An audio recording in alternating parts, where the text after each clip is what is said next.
What's up, guys, and welcome to Luke's Points and Miles.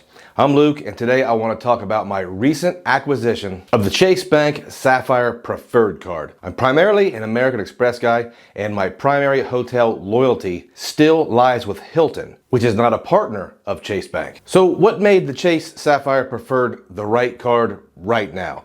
Well, I want to give you my top 5 reasons why I got this card, and at the same time, I want to mention how I will be using this card this year and in the future. If you are new to the channel, I talk about credit cards, points, miles, cashback, and travel. If you want to learn about these things, consider subscribing.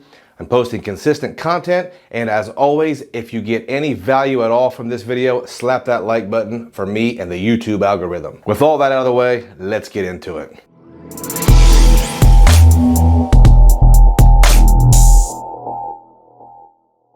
So recently, data points have suggested that during heavy promotional times, Chase may somewhat relax their 524 rules for some applicants.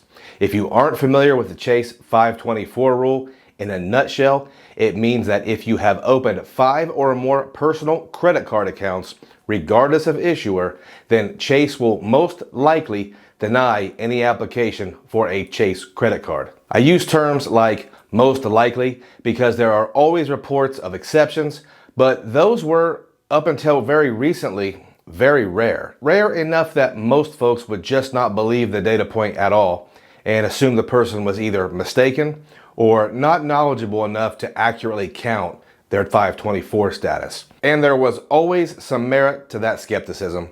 But in the last 6 months, we've seen a couple different patterns of reports. First, with the Chase Inc. business cards, and now with the Chase Sapphire Preferred card, which ironically is also offering a fairly high bonus to new applicants. Now, no one really knows why this is happening, but the data is too strong to deny, and I am actually one of those that have been approved for several Chase cards this year while being over 524. To help support my claim, I will add that I've also been denied for a personal Chase credit card for being over 524. So why am I even telling you all this? Well, because this information is relevant to the video and it is part of why I got this card in the first place. I will explain my 5 reasons why I got the card. And before I forget, if you want any information about this card, I will leave my personal referral link below. Reason number 1, I got the Chase Sapphire Preferred card. The bonus. Like I mentioned earlier, the Chase Sapphire Preferred, or the CSP for short, has had some large bonus offers in the past, but a fairly consistent bonus was 60,000 Chase UR points. And right now, online and with referral links, Chase is offering a bonus of 80,000 Chase UR points for spending $4,000 in 3 months. Now, if you are curious what 80,000 Chase UR points could be worth, you could cash them out at 1 cent per point for $800. You could use them in the Chase Travel Portal at 1.25 cents per point for a value of $1,000 worth of travel. Or if you're like me, you will be using those points to transfer to partners such as Air Canada's Aeroplan or Air France KLM, where you can get some extraordinary value if you like to travel, especially internationally and especially in the front of the plane. If you're interested in that, I do have a series called Maximum Value Redemptions where I give you examples of using points in that way, and I show you some sweet spots.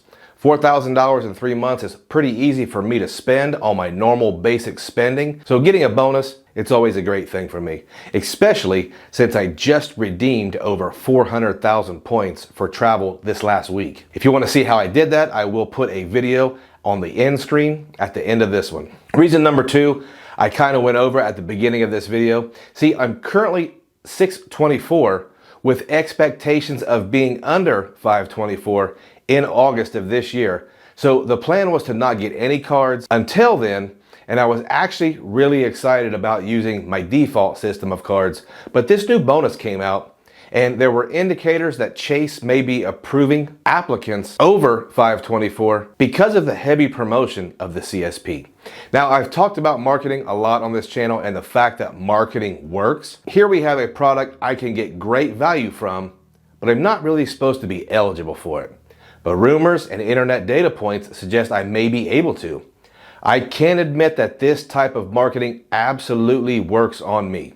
Not only was I not in the market for a new card, but the CSP was not even going to be my next card. So I give the Chase marketing team some props. Big bonus and the subtle way they kind of just let me know I could apply. It worked beautifully. Reason number 3, I can sum up with one word: Hyatt. Now, I just mentioned that I'm primarily a Hilton loyalist, so I'm not exactly as excited about Hyatt as the rest of the entire internet.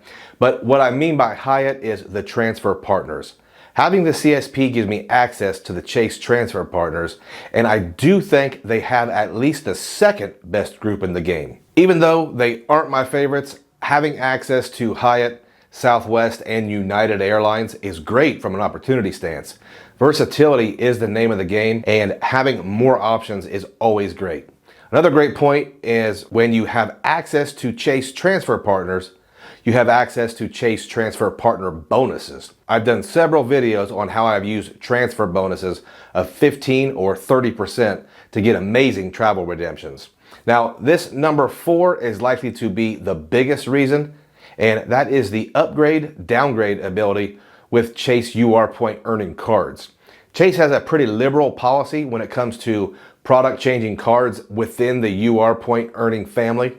Me personally, I plan to use this product change for my CSP after the first year. There are a couple reasons for this that involve Chase rules, and I don't want to get too into the weeds with details, but you are only eligible for a Chase Sapphire bonus once every 48 months. So in theory, if I actually wanted the Chase Sapphire Reserve card, which is the $550 premium Sapphire travel card, then there is a strategy to apply for the CSP, earn the 80,000 point bonus, and then after a year switch to the Reserve, which has a much lower bonus.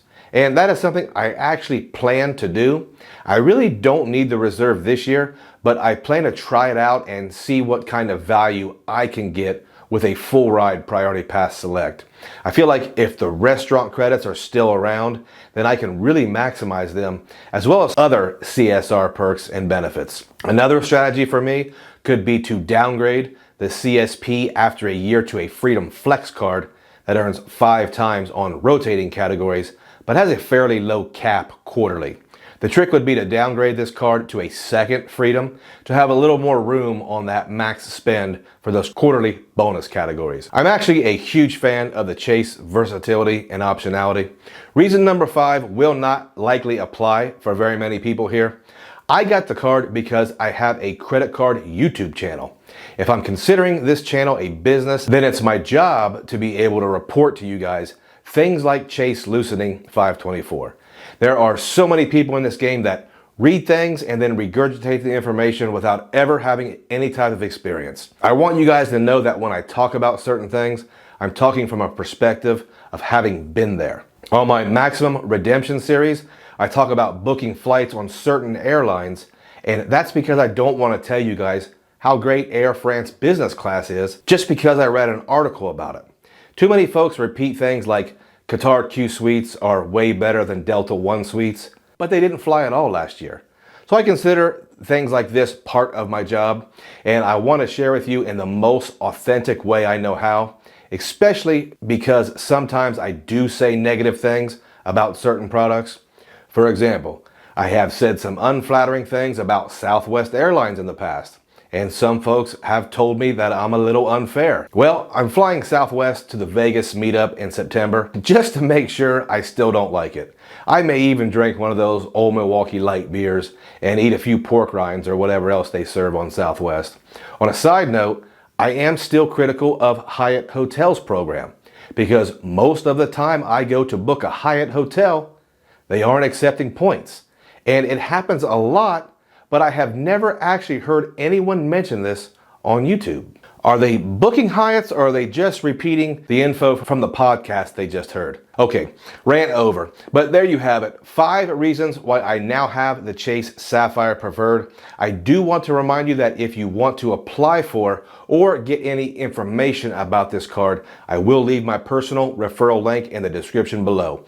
If you have time, check out the other links in the description. The links help support the channel and they help me to bring you mostly unsponsored content. And if you've stayed all the way to the end, I appreciate every single one of you and I thank you.